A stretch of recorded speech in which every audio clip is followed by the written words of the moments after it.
കുറച്ചുകൂടെ ഉറക്കെ പറയാം.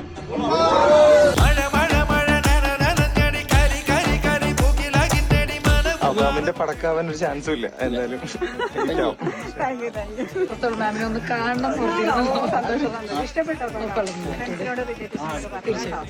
എല്ലാവർക്കും നല്ല രീതിക്ക് പടം ഇഷ്ടപ്പെട്ടിട്ടുണ്ട്. എല്ലാവർക്കും ഫാമിലി എല്ലാവർക്കും വർക്ക് ആയിട്ടുണ്ട് ഫിലിം. എങ്ങനെയുണ്ട്? ഇഷ്ടപ്പെട്ടോ? കൊള്ളാം. കൊള്ളാം. ഇഷ്ടപ്പെട്ടു.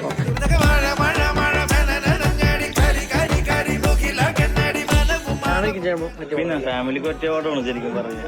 എല്ലാവർക്കും ഇഷ്ടപ്പെടുന്ന മൂവിയാണ്. കൊള്ളാം, നല്ല രസമുണ്ട് കാണാൻ. നല്ല എന്റർടൈൻമെന്റ് ആയിരുന്നു, ചിരിക്കാനുണ്ട്, എല്ലാം കൊണ്ട് അടിപൊളിയാണ്. എങ്ങനെയുണ്ട് പടം കണ്ടിട്ട്? നല്ല സിനിമ ഇഷ്ടപ്പെട്ടോ? ഇനി കാണാൻ വരുന്നവരോട് എന്താ പറയാ? കാണാൻ വരുന്നവർ ഒന്ന് കാണുക, അവരെ എൻജോയ് ചെയ്യുക, വേറെ താങ്ക് യു.